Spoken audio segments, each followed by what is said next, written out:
Hello and very good morning to all my dear students. आपण काही दिवसापासून basic chemistry पाहत आहे आणि आजही आपण बेसिकच पाहणार आहे.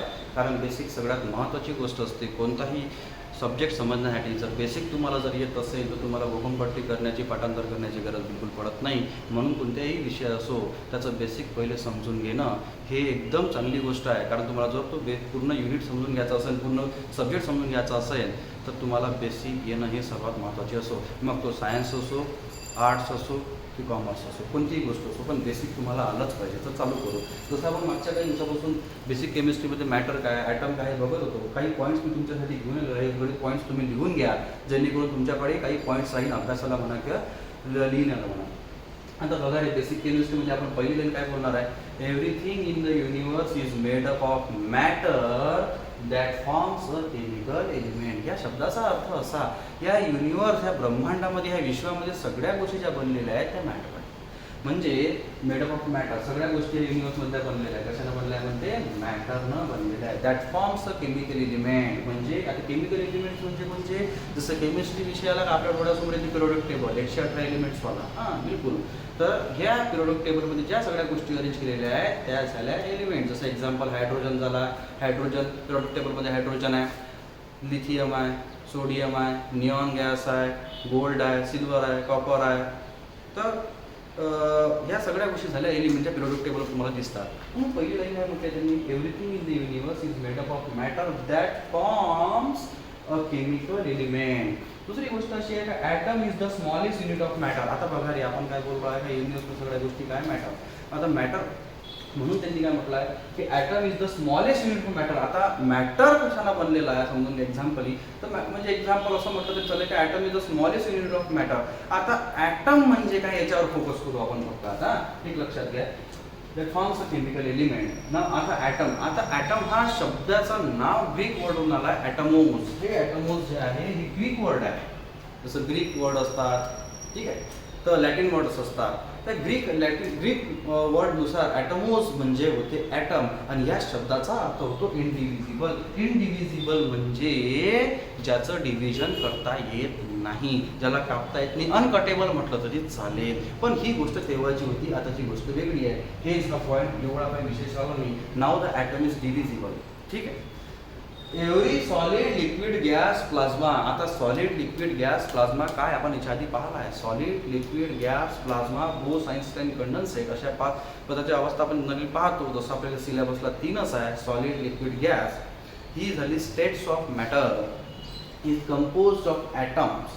And atom is composed of electron, proton, neutron. They are also called as the sub atomic particles. म्हणजे ॲटम, आता सगळ्यात छोटी गोष्ट होती त्या काळात, असं समजलं की ॲटमपेक्षा लहान गोष्ट कोणतीच नाही. सगळ्या गोष्टी ॲटमनं बनल्या मानलं, आणि ॲटमपेक्षा लहान गोष्ट कोणतीच नाही. मग ॲटम आताच्या स्टडीनुसार ॲटम इज डिव्हिजिबल. इनडिव्हिजिबल नाही राहिला, आता डिव्हिजिबल राहिला फक्त. आणि atom is composed of electron, proton and neutron. म्हणजे ॲटम बनलेला आहे म्हणते इलेक्ट्रॉन, प्रोटॉन, न्यूट्रॉननं. बघा रे, 13.8 बिलियन इयर्स पहिले बिग बँग कन्सेप्ट झाला असं शास्त्रज्ञ म्हणतात. त्या कन्सेप्टनुसार सर्वप्रथम एका छोट्याशा पार्टिकलमध्ये खूप जास्त एनर्जी समावली होती. ती गोष्ट जास्त एनर्जी ही अशी फैलली, म्हणजे फुटलं ते. हेच त्याच्या काही सेकंदामध्येच मॅटर हे डेन्स होतं, नंतर थोडं थंड होत गेलं, आणि त्यामध्ये कॉर्क्स तयार झाले असं शास्त्रज्ञांचं म्हणणं आहे. त्या कॉर्कपासून प्रोटॉन आणि न्यूट्रॉन तयार झाले, नंतर इलेक्ट्रॉन तयार झाले, आणि त्यानुसार ॲटॉमिक पार्टिकल्स, नंतर सब ॲटॉमिक पार्टिकल्स, नंतर त्यानुसार ॲटम्स तयार झाले. हेच आपण असं जरी म्हटलं तरी बरोबर राहील का, atom is composed of electron, proton, neutron. म्हटलं कशाला पाहिजे, म्हटलंच पाहिजे, कारण का ॲटम ह्या 3 गोष्टीला बनलेला आहे. नाव आपण आता ह्या सब ॲटॉमिक पार्टिकल्सच्या काही प्रॉपर्टीज बघणार आहेत. त्या प्रॉपर्टीमध्ये समजून घ्या. बघा रे, आपण पाहणार आहे रिलेटिव्ह मास काय त्यांचे, रिलेटिव्ह चार्जेस काय, चार्जेस कुलममध्ये आणि मास किलोग्रॅममध्ये, आणि सिम्बॉल त्यांचे काय आहे जसे नाही. बघा, नाव प्रोटॉन बद्दल बघूया सगळ्यात पहिले. रिलेटिव्ह मास ऑफ प्रोटॉन काय, तो 1. सांगतो मला समजून. बघा, नाव न्यूट्रॉनचं किती आहे रे, तो 1. आणि इलेक्ट्रॉन इज व्हेरी लेस. म्हणजे रिलेटिव्ह मास इलेक्ट्रॉनचं फार कमी राहतं as compared to the proton. ते आहे 0.0005 इतकं. ते फार कमी झालं. The electron is relatively very less in mass than comparison with the proton. Now आपण बघू आकडे किती आहेत. Now relative charges. आता बघा रे, आपण पाहला पहिल्यापासून प्रोटॉनवर पॉझिटिव्ह चार्ज, इलेक्ट्रॉनवर निगेटिव्ह चार्ज, न्यूट्रॉन चार्ज तेच लिहायचं. मग रिलेटिव्ह चार्ज प्रोटॉनचा किती राहणार आहे? +1. जनरल म्हणजे नाव न्यूट्रॉन जर आपण विचार केला तर काय आहे तो न्यूट्रल म्हणजे चार्ज आहे. 0 लिहा किंवा न्यूट्रल लिहा. इलेक्ट्रॉन्सवर चार्ज कोणता? Negative, hence -1. हे बघा रे, +1 -1 एकमेकाला न्यूट्रल करतात, hence atom is electrically neutral. सांगतो मी तुम्हाला पुढे बेसिक समजून घ्या. चार्जेस बघू रे त्यांची किती आहे. प्रोटॉन आता पॉझिटिव्ह आहे त्यामुळे त्याचं पॉझिटिव्ह चार्ज राहील 1.6 × 10⁻⁻⁻19 कुलम. हा चार्ज झाला प्रोटॉनचा. सेम आता आपण याच्यामध्ये चार्ज हो न्यूट्रॉन्सचा, तर न्यूट्रॉन हा चार्जलेस आहे, त्याच्यावर कोणता चार्जच नाही आहे, तुम्हाला सगळ्यांना माहिती आहे. आणि इलेक्ट्रॉनचा चार्ज तेवढाच राहते पण साइन वेगळी राहते. Similarly magnitude on opposite sign म्हणजे -1.6 × 10⁻⁻19 कुलम. बघा रे, जेवढा चार्ज इलेक्ट्रॉनवर आहे तेवढा चार्ज हा प्रोटॉनवर आहे. हे ॲटम इज इलेक्ट्रिकली न्यूट्रल. कोणतीही गोष्ट निसर्गामध्ये, युनिवर्समध्ये कमी किंवा जास्त नसते. सगळ्या गोष्टी निसर्ग ह्या बॅलन्स करायच्या मागं लागत असतात. जसं मी याच्या आधी खूप वेळा बोललो आहे, कारण नेचरमध्ये कोणतीही गोष्ट अनस्टेबल टू स्टेबलच होते. त्यासाठी नेचरला काहीही करावं लागलं तर ती करत असते. हेच नेचरला फक्त तराजू सारखा पाहिजे. नाव प्रोटॉन मास बघू. प्रोटॉनचं मास हे इलेक्ट्रॉनपेक्षा फार जास्त आहे. बघा कसं, याचा मास आहे 1.67 × 10⁻⁻27. आता हे मायनस मध्ये आहे, मला वाटत असेल परंतु मास आहे ते प्रोटॉनचं. ना what is the mass of neutron? इथं 0 ने लिहायचं. न्यूट्रॉनला काही ना काही मास असतच, ते सुद्धा तेवढंच आहे 1.67 × 10⁻⁻27. that is the mass of neutron. But when we see the mass of electron, we assume that the mass of electron is very less as compared to the proton. The mass of electron here is 9.11 × 10⁻⁻31. -31 कडे लक्ष द्या. आणि जेव्हा आपण हे आकडे बघतो तेव्हा आपल्याला असं दिसते की इलेक्ट्रॉनचा मास हे प्रोटॉनपेक्षा फार कमी आहे. सिम्बॉलची गोष्ट आली, प्रोटॉन P म्हटलं तरी चालते, P पॉझिटिव्ह म्हणा. न्यूट्रॉन N 0 लिहिलं चालते, तर नाही तर काही गरज नाही, N लिहिलं तरी चालत. पण आपल्या समजण्यासाठी आता खूप प्रकारचे पुस्तकं वाचून थोडंफार त्याच्यामध्ये चेंजेस राहतातच. इलेक्ट्रॉन जर म्हटलं तर E आणि इथं निगेटिव्ह, हे त्याचे चार्जेस आहे मित्रांनो. समजून घ्या, माहिती महत्त्वाची आहे, समजून घ्या, लिहून घ्या, जेणेकरून तुम्हाला फ्युचरमध्ये जर माहितीचं काम पडलं तर तुमच्याकडे असली पाहिजे. आता आपण जसं मगाशी बोललो आहे मित्रांनो, का इलेक्ट्रॉन हा प्रोटॉनपेक्षा मासना फार कमी आहे. हेन्स आपण असं म्हटलं तरी चालेल का mass of proton is relatively much more as compared to the mass of electron. असं म्हणा की एक प्रोटॉन तर 1835 किंवा 55च्या जवळपास ते इलेक्ट्रॉन्स या हिशोबानं त्याचं आहे. ठीक आहे, हे झालं बेसिक कन्सेप्ट. त्याच्यानंतर आपण ॲटमकडे आता बस फक्त ॲटम आणि ॲटमवरच सगळ्यात जास्त आपण असं कॉन्सन्ट्रेट करणार आहे. हे आकडे तुम्ही लिहून घ्या. ठीक आहे, याच्यानंतरचं पुढचं शिकवतो.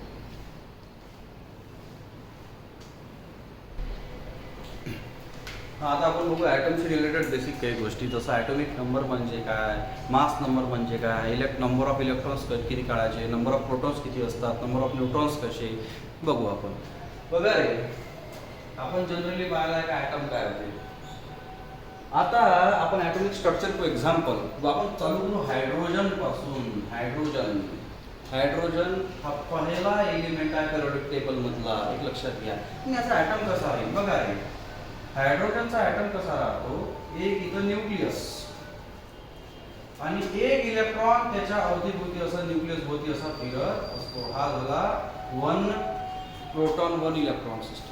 म्हणजे याच्यामध्ये एक प्रोटॉन आणि एक इलेक्ट्रॉन आहे. तर नंबर ऑफ न्यूट्रॉन्सची संख्या 0 म्हणजे प्रोटॉन झाले 1, न्यूट्रॉन = 0 आणि इलेक्ट्रॉनची संख्या आहे 1. आता मी हे कसं काढून राहिलो, काय ह्याच्या मागं आहे, कोणचा कन्सेप्ट आहे हे समजून घ्यायचा आहे. जसं आता बघा रे, आपण मेन पाहत होतो का ॲटॉमिक नंबर म्हणजे काय, घेऊन घ्या सगळे दादा, मी शिकून राहिलो. ॲटॉमिक नंबर म्हणजे काय, साध्या सरळ सोप्या मराठी भाषेत समजून घ्या. मला सांगा ॲटम काय बनलेला आहे, इलेक्ट्रॉन, प्रोटॉन, न्यूट्रॉन, बस समजून घ्या. आता ॲटॉमिक नंबर म्हणजे नंबर ऑफ प्रोटॉन्स और number of electrons of that atom. म्हणजे त्या ॲटम मध्ये नंबर ऑफ प्रोटॉन्स किती आहे, और अँड ने म्हटलं मी, और नंबर ऑफ इलेक्ट्रॉन्स किती आहे याची टोटल. जसं पिरियडिक टेबल जर तुमच्या डोळ्यासमोर असेल किंवा तुम्ही पाहत असाल तर तुम्हाला तिथे दिसेल का हायड्रोजनवर 1 लिहिलेला आहे ॲटॉमिक नंबर, ठीक आहे. हेलियमचा 2 आहे, लिथियमचा 3 आहे ना, जसं कार्बनचा 6 आहे. हे लक्षात घ्यायची गोष्ट म्हणजे अशी आहे का यांना नंबर काय आहे, मग हे यांना असेच नंबर दिले आहे का, नाही. The elements in the periodic table are arrange with respect to increasing atomic numbers. म्हणजे ॲटॉमिक नंबर कोणत्याही एलिमेंटचा दुसऱ्या एलिमेंटसोबत सारखा असू शकतच नाही, आणि म्हणून त्यांची अरेंजमेंट ही इन्क्रीजिंग ॲटॉमिक नंबर या वेनं केलेली आहे. जसं तुम्ही कोणतीही गोष्ट पाहिजे, नायट्रोजनचा ॲटॉमिक नंबर 7 आहे ना, फ्लोरिनचा 9 आहे. तर हे 9, 8, 7, 1 काय आहे, हे त्यांचा ॲटॉमिक नंबर आहे. आणि ॲटॉमिक नंबर कसा काढतात, atomic number is the number of proton और इलेक्ट्रॉन. हे ठीक आहे, हेन्स नंबर ऑफ प्रोटॉन्स और, हे महत्वाचं आहे, और आहे हा, अँड नाही, और इलेक्ट्रॉन्स. दोन्हीची टोटल नका करू. सेकंड आहे ॲटॉमिक वेट और मास नंबर म्हटलं तरी चालेल. मास नंबर म्हणजे काय, आता ॲटॉमिक नंबरला झेड म्हटलं तरी चालेल, झेड म्हणा त्याला, 2 नाही तो झेड आहे, आणि मासला तुम्ही म्हणू शकता ए, ठीक आहे. मास नंबर म्हणजे काय, मास नंबर म्हणजे प्रोटॉन प्लस न्यूट्रॉन यांची बेरीज. Number of protons plus neutrons. इथं प्लस आहे, इथं और आहे, एकात नका घालू. म्हणजे ॲटॉमिक नंबर म्हणजे होते एक तर नंबर ऑफ प्रोटॉन्स मोजा किंवा इलेक्ट्रॉन्स मोजा. आता असं काऊन असं, काऊन का इन ॲन ॲटम प्रोटॉन जेवढे असन तेवढेच इलेक्ट्रॉन्स असतात, हे महत्वाचं आहे. काऊन का ॲटम इज इलेक्ट्रिकली न्यूट्रल. काय झालं असतं जर का प्रोटॉन जास्त असेल इलेक्ट्रॉन कमी, किंवा इलेक्ट्रॉन जास्त प्रोटॉन कमी, ॲटम हा एक्झिस्ट करू शकला नसता. काऊन का त्याची स्टॅबिलिटी नसती. आणि for the stability there is equality is the only answer. म्हणजे जर तुम्ही इक्वल असाल तर स्टॅबल असू शकता असं म्हणणं आहे. हे प्रोटॉनची संख्या जेवढी असेल तेवढीच इलेक्ट्रॉनची संख्या असते. म्हणून एक तुम्ही प्रोटॉनची संख्या मोजा ॲटम मधल्या किंवा इलेक्ट्रॉनची संख्या मोजा. दोन्ही आता टोटल नका करू, घोळ नका घालू. मास नंबर म्हणजे number of protons plus neutron, number of protons आणि न्यूट्रॉनची संख्या. हा आता एक लक्षात घ्या, ॲटम कोणतेही असो जगातला, इलेक्ट्रॉन्स आणि प्रोटॉनची संख्या भलेही सारखी येईल, पण प्रोटॉन आणि न्यूट्रॉनची संख्या सारखीच येईल याचं काही सांगणं नाही. कारण का त्या संख्या वेगवेगळ्या येत असतात. हे in an atom there are the electron number and proton numbers are the same, but the proton and neutron numbers are the not same. कारण का न्यूट्रॉनची संख्या ही कमी जास्त होत असते. ठीक आहे. मग आता एक्झाम्पल मी हायड्रोजनचं दिलं मित्र हो, हे एक्झाम्पल आहे 1H1. ठीक आहे. आता माझा प्रश्नाचा आन्सर मी स्वतःच देतो. पहिले तर हायड्रोजनचा ॲटॉमिक नंबर किती, हा इथं किती लिहिलं आहे रे, 1. Atomic number 1. काऊन का तिथं ते दिलेलंच आहे, ती सिस्टीमच तशी आहे. पिरियडिक टेबल मधला कोणता एलिमेंट घ्या त्याच्यावर नंबर दिलेला असेल तो त्याचा ॲटॉमिक नंबर आहे. ॲटॉमिक वेट सुद्धा दिलेला आहे, त्याची खाली आहे तो ॲटॉमिक नंबर ना. मला हायड्रोजनच्या ह्या ॲटम मधला हायड्रोजन एलिमेंट घ्या, हा त्याचा ॲटम आहे. नंबर ऑफ प्रोटॉन्स पाहिजे 1. मला हायड्रोजन मधला नंबर ऑफ इलेक्ट्रॉनची संख्या पाहिजे. आता हे बघा रे, एक लक्षात ठेवा, प्रोटॉन जेवढे असतात तेवढेच इलेक्ट्रॉन असतात, जेवढे प्रोटॉन तेवढेच इलेक्ट्रॉन, जेवढे इलेक्ट्रॉन तेवढेच प्रोटॉन, हे समजून घ्यायचं. हा नंबर ऑफ इलेक्ट्रॉन्स 0 आहे. मग तुम्ही म्हणाल काऊन असं, काऊन का हायड्रोजनमध्ये नंबर ऑफ न्यूट्रॉन्स राहत नाही. काऊन का हायड्रोजनचा हा प्रोटियम आयसोटोप आहे. हायड्रोजनचे 3 आयसोटोप आहे, ते नंतर पाहू आपण. प्रोटियम, ड्यूटेरियम, ट्रिटियम, हे फार मोठी गोष्ट झाली, ते नंतर पाहू सिलेबसनुसार. आपण पहिल्या तर बेसिक पाहू. सिलेबसला जेव्हा मी हात लावून त्या सगळ्याच गोष्टी सांगणार आहे, टेन्शन घ्यायची गरज नाही. अजून एक एक्झाम्पल घेऊ आपण. हा आता ठीक आहे. इलेक्ट्रॉन्स काढायचे कशी? इलेक्ट्रॉन्स म्हणजे काय म्हणजे आता सरळ आहे. ॲटॉमिक नंबर म्हणजे काय होते? ॲटॉमिक नंबर म्हणजे काय होते म्हणते? ॲटॉमिक नंबर जेवढे असेल तेवढे त्याचे इलेक्ट्रॉन्स.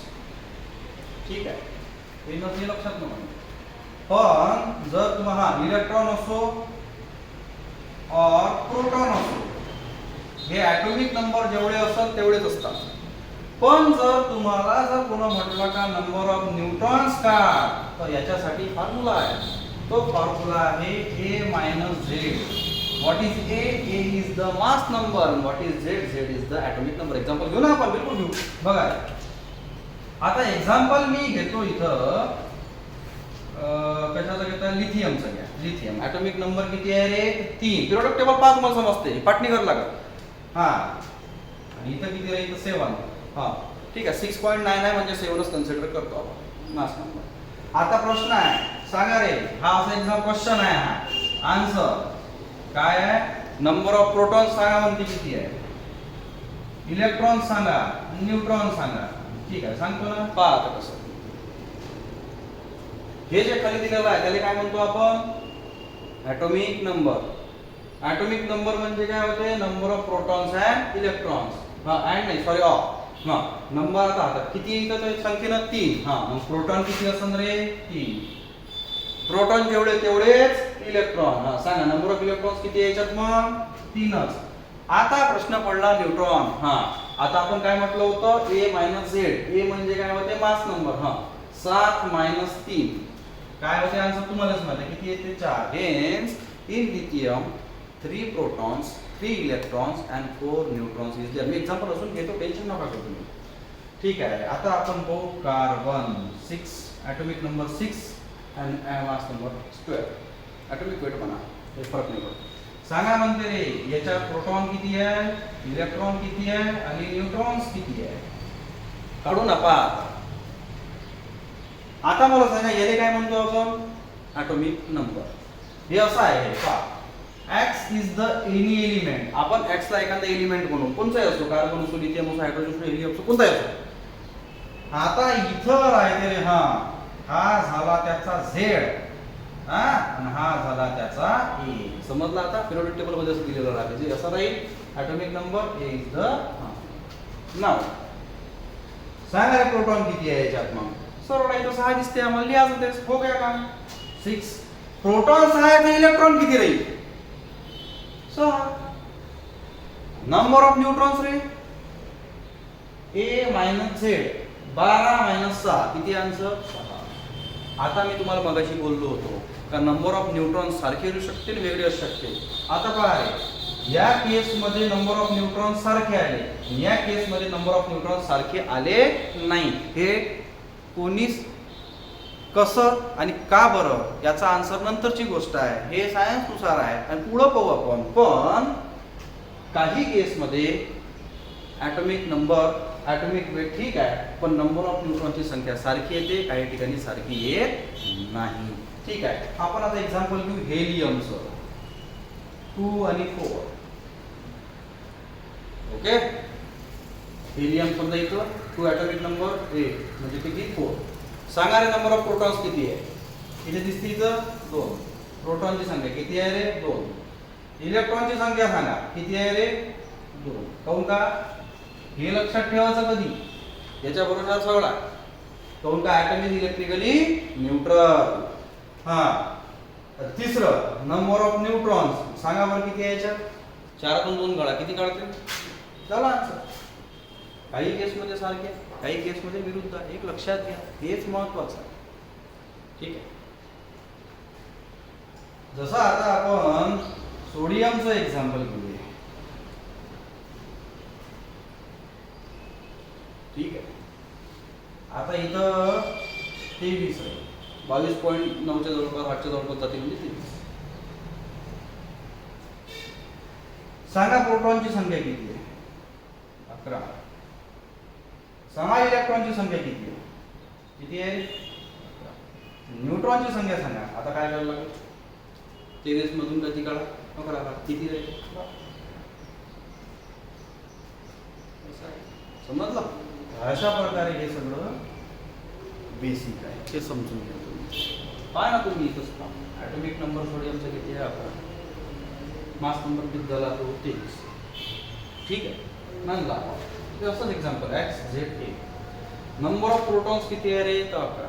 नंबर ऑफ इलेक्ट्रॉन्स किती? 11. काऊन? हे 5 एक आहे आणि हे 22.9 च्या जवळपास येते, त्यामुळे 22.8 च्या जवळपास येते, त्यामुळे आपण 23 म्हणतो.